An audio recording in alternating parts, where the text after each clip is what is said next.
অশোক মিত্রের লেখা আপিলা চাপিলা থেকে আমাদের পড়াশোনা 20তম পর্বের প্রথম অংশ পড়েছিলাম আগের দিন। ভিডিও বড় হয়ে যাতে না যায় তার জন্য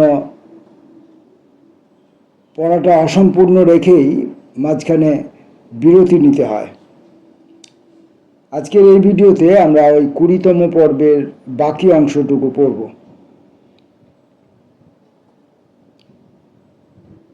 ভয়ঙ্কর কাণ্ড কারখানার খবরাখবর দিল্লিতে প্রতিদিন পাই। প্রতি মাসে একবার দুবার কলকাতা আসাও হয়। চেনা জানা অনেক ছেলেমেয়ের সম্পর্কে দুঃসংবাদ পাই, কিন্তু সেই মুহূর্তে শুভ ও অশুভের মধ্যে তফাৎ খুঁজতে কেউ রাজি নয়। শুভ বুদ্ধি ও অশুভ বুদ্ধির মধ্যেও পৃথকীকরণ সমান সুকঠিন।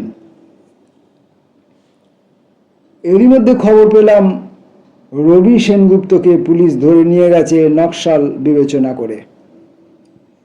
আমার সন্দেহ, কোনো প্রকাশ্য জায়গায় গিয়ে বৈপ্লবিক রাজা উজির মারছিলেন, পুলিশ পাকড়েছে। কলকাতা থেকে উৎকণ্ঠার নানা বার্তা। প্রধানমন্ত্রীর দপ্তরে গিয়ে জানালাম ঘনিষ্ঠ বন্ধুর উপর হেনস্থা হয়েছে। এরকম পরিস্থিতিতে আমার পক্ষে কাজকর্মে মনঃসংযোগ করা মুশকিল। তার আগের সপ্তাহেই অনুযোগ জানিয়েছিলাম মানিকতলা হাউসিং এস্টেটে জঙ্গি পুলিশ ঢুকে বীভৎস অত্যাচার চালিয়েছে। এভাবে তো চলতে দেওয়া যায় না। যাই হোক, হাকসারের দপ্তর থেকে কলকাতায় কড়া নির্দেশ পাঠানো হলো।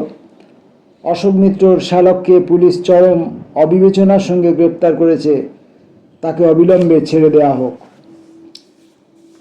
আসলে সেই সপ্তাহে আমার স্ত্রীর একটি সম্পর্কিত ভাইও ধরা পড়েছিল। তাও বোধহয় কোনো সূত্রে হাকসার বা পৃথ্বীনাথ ধর জানতে পেরেছিলেন।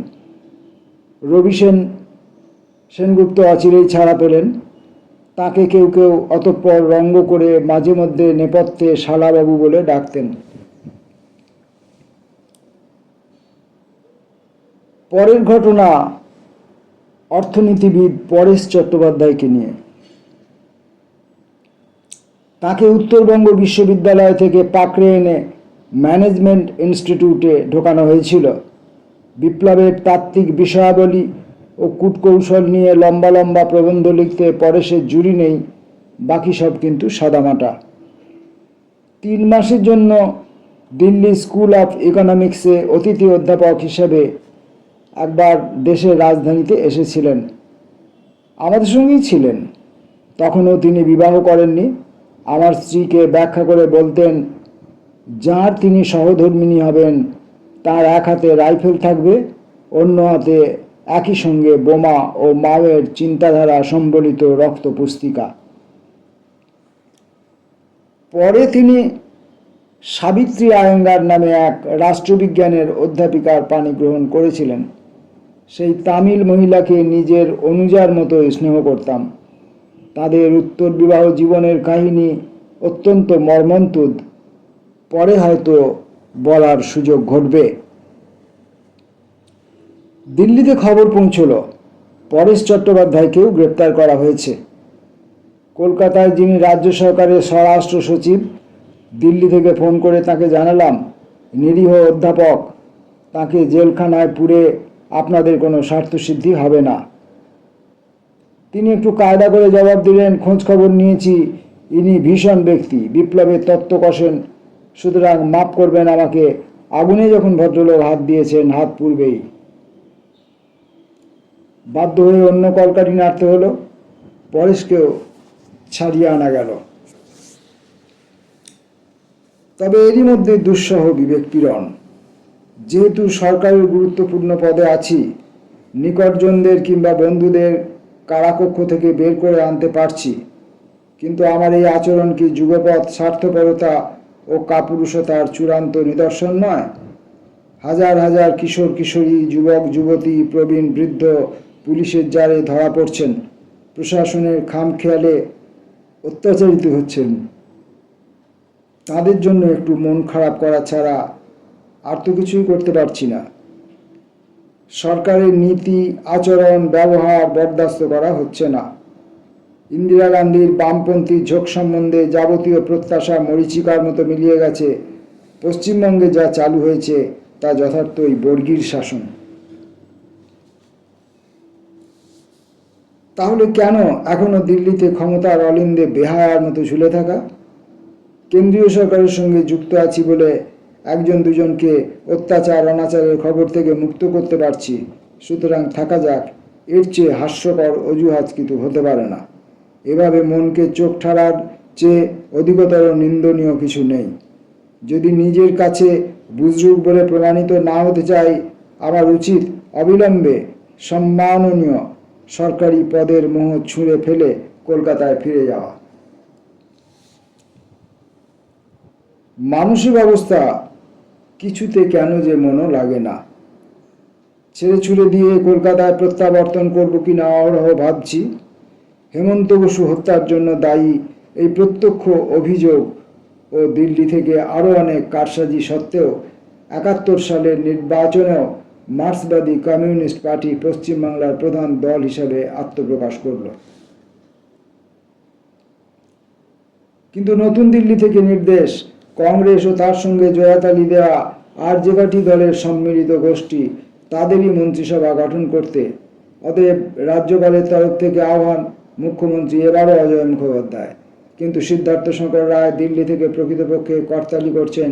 এবার পুরোদমে বামপন্থী সংহারে পুলিশ, সৈন্যবাহিনী ও কংগ্রেস আশ্রিত সমাজ বিরোধী সম্প্রদায় একসঙ্গে নেমে পড়ল। ৭১ সালের বসন্ত ঋতু, মনস্থ করে ফেলেছি কলকাতায় ফিরব। এমন সময় পূর্ব পাকিস্তান উথাল পাথাল। শেখ মুজিবুর রহমানের সত্তা কাঁপানো ভাষণ, এবারকার যুদ্ধ স্বাধীনতার যুদ্ধ, এবারকার লড়াই স্বাধীন বাংলাদেশ প্রতিষ্ঠার লড়াই।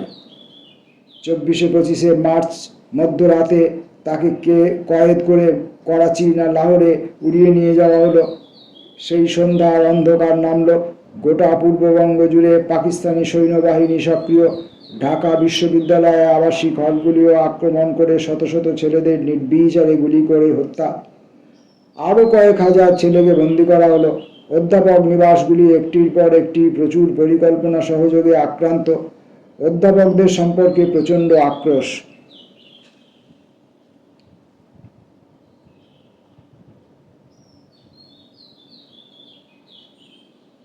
তাঁরাই নাকি পূর্ব পাকিস্তানের জনসাধারণকে বিপদগামী করছেন।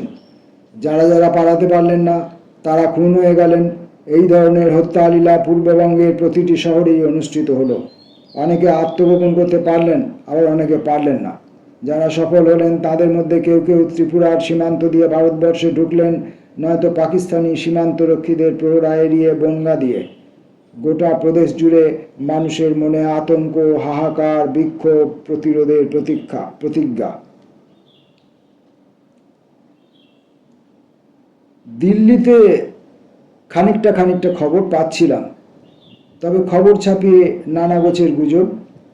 কলকাতার খাঁটি খবর সামান্য একটু করে আসছিল, কিন্তু সেখানেও গুজবের ঘাটতি নেই। চেতনা জুড়ে আশ্বস্তি।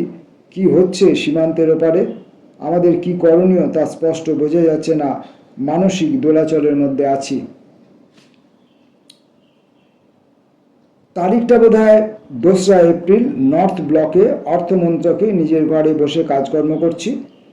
সকাল ১১টা হবে, হঠাৎ একটি টেলিফোন এলো অমর্ত্যর কাছ থেকে। অমর্ত্য তখন দিল্লি স্কুল অফ ইকোনমিক্সে অধ্যাপনা করছে, কিন্তু ফোন করছে লোদি এস্টেটে আমার বাড়ি থেকে। অশোকদা, আমার সঙ্গে এই মুহূর্তে আমাদের ২ ঘনিষ্ঠ বন্ধু আছেন, জরুরি সমস্যা, দয়া করে আধ ঘন্টার জন্য একটু আসবেন। নতুন দিল্লির মসৃণ পথ, লোদি এস্টেটে পৌঁছতে ৫ মিনিটের বেশি সময় লাগে না। গিয়ে দেখি অমর্ত্যর সঙ্গে আনিসুর রহমান ও রেহমান শোভন, পূর্ব পাকিস্তানের ২ খ্যাতনামা অর্থনীতিবিদ। এদের সঙ্গে আমার পুরনো হৃদ্যতা। সে এক বিচিত্র কৌতুককর কাহিনী। অর্থনীতিবিদদের আন্তর্জাতিক সংস্থা ইন্টারন্যাশনাল ইকোনমিক অ্যাসোসিয়েশন অনেক দিন ধরে বলে আসছিলেন, ভারতবর্ষ ও পাকিস্তানের মধ্যে এই যে প্রথম থেকেই অপ্রীতিকর সম্পর্ক, তাতে আর্থিক উন্নতি দুই দেশেই ব্যাহত হচ্ছে। উভয় দেশের অর্থনীতিবিদদের কর্তব্য এই ব্যাপারে অগ্রণী হওয়া, পরস্পরের সঙ্গে আলোচনায় বসে অন্তত আর্থিক বিকাশের ক্ষেত্রে মূল সমস্যাদি সম্পর্কে কতগুলি ঐক্যমতের সূত্র খুঁজে বের করা, যা থেকে রাজনৈতিক বোঝাপড়ারও একটা পটভূমিকা তৈরি হতে পারে। অনেক কথাবার্তার পর স্থির হলো ইন্টারন্যাশনাল ইকোনমিক অ্যাসোসিয়েশন 69 সালের মাঝামাঝি সময়ে সিংহল তখনও শ্রীলঙ্কা হয়নি, শৈল শহর কান্ডিতে এক বৈঠকের ব্যবস্থা করবে। আলোচ্য বিষয় বলা হবে দক্ষিণ এশিয়ার আর্থিক বিকাশের সমস্যা। ভারত পাকিস্তানের অর্থনীতিবিদদের পাশাপাশি জনাতিনেক সিংহলি বন্ধুদেরও আমন্ত্রণ জানানো হবে, তবে সেটা নামকাওয়াস্তে। আসলে সম্মেলনের উদ্দেশ্য ভারতীয় ও পাকিস্তানি অর্থনীতিবিদদের পারস্পরিক আলোচনার মধ্য দিয়ে বিভিন্ন সমস্যা সমাধান সূত্র অন্বেষণ। যথাসময়ে রমণীয় কান্ডি শহরে আমরা হাজির দিন দশেকের বৈঠকে। 11 জন ভারতীয়, 11 জন পাকিস্তানি, কিন্তু কয়েক ঘন্টার মধ্যেই আবিষ্কার করে চমৎকৃত হলাম একাদশ ভারতীয়র মধ্যে আমরা 4 জন বাঙালি, আর ওই সংখ্যক পাকিস্তানের মধ্যে 7 জনই বঙ্গভাষী। সুতরাং প্রকৃতির নিয়মে ত্রিধারা তৈরি হয়ে গেল, 7 জন ভারতীয়, 4 জন পাকিস্তানি, 11 জন বাঙালি। সম্মেলনের আয়োজকদের মাথায় হাত, চুলোয় যাক ভারত পাকিস্তান সমস্যা, চুলোয় যাক আগের থেকে ছক করা সম্মেলনের বিষয় তালিকা। আমরা 11 জন বাঙালি আড্ডা স্রোতে ভেসে গেলাম, বিশেষ করে যেহেতু ঢাকা বিশ্ববিদ্যালয়ের সঙ্গে অনেকেরই বন্ধনের ঐতিহ্য। পূর্ব পাকিস্তান থেকে আগত বাঙালিদের মধ্যে রেভান শোভান কী কারণে যেন ছিল না, তবে আমি তাকে কেমব্রিজে দেখেছি, ছাত্রাবস্থায় অমর্ত্যর সমসাময়িক ঢাকার হলিডে সাপ্তাহিকে ঘোর জঙ্গি রচনা লিখনরত। কান্ডিতে আনিসুর রহমানের উপস্থিতিতে আমি উৎফুল্ল। আনিসুর অত্যন্ত বুদ্ধিমান, বিশ্লেষণপ্রিয়, ধনবিজ্ঞানী, স্বপ্নালু চোখ, নীতিনিষ্ঠ, স্বল্পবাক, আশ্চর্য গানের গলা, রবীন্দ্রনাথের গানে সবসময় বিভোর। হার্ভার্ড বিশ্ববিদ্যালয় থেকে পিএইচডি করেছে।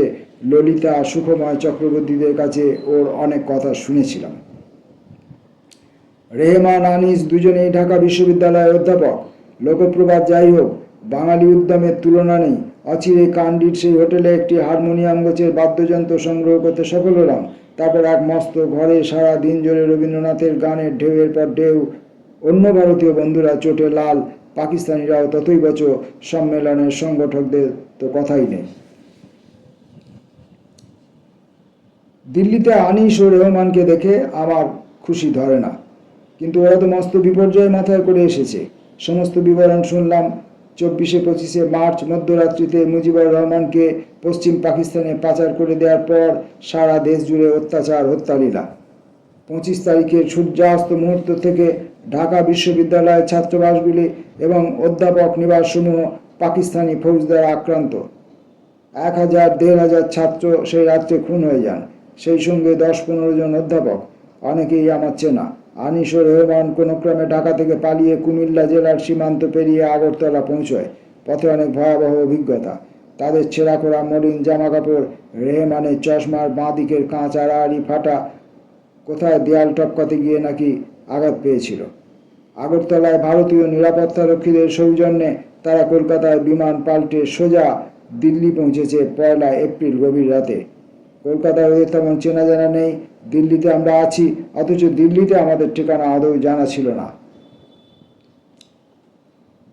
পালং বিমানবন্দরে পৌঁছে ভারতীয় রক্ষী বাহিনীকে অনুরোধ জানানোয় তাদের বিশ্ববিদ্যালয় অঞ্চলে পৌঁছে দেওয়া হয়। অমর্ত্যর বাড়ি খুঁজে পেতে অসুবিধা হয়নি, সেখানে রাত্রি যাপন করেছে। পরদিন ভোরে ওদের নিয়ে অমর্ত্য আমার লোদি এস্টেটের বাড়িতে। প্রাথমিক কোলাকুলির পর পালা সাঙ্গ হলে মন্ত্রণা সভা বসল। বিশ্ববিদ্যালয়ে ওদের পরিচিত বেশ কয়েকজন আছেন। পূর্ব পাকিস্তানে পরিস্থিতি কোন দিকে গড়াবে তা নিয়ে কোনো নিশ্চয়তা নেই, সুতরাং সিদ্ধান্ত গ্রহণ করা হলো ওরা আপাতত আমার বাড়িতে থাকবে, গা ঢাকা দিয়ে, ছদ্মনাম গ্রহণ করে। আমার স্ত্রী ওদের সম্পূর্ণ দায়িত্বভার গ্রহণ করলেন। ওদের জন্য বাড়ির একটি সামান্য বিশিষ্ট অংশ ছেড়ে দেওয়া হলো। তবে বংশোদ্ভূত কিন্তু মানসিকতা ও সত্তার নিরিখে পুরোপুরি বাঙালি, যদিও বাংলা বলে আর্যাবত্যের ঢঙে। সে সর্বদা উৎসাহে টগবগ করছে। পূর্ব বাংলার স্বাধীনতা যুদ্ধে সে নিজেকে ইতিমধ্যেই সেনাপতি ঠাউরেছে। সগর্বে তার ঘোষণা, এখন থেকে সে মোহনলাল ও পলাশী যুদ্ধের মোহনলাল।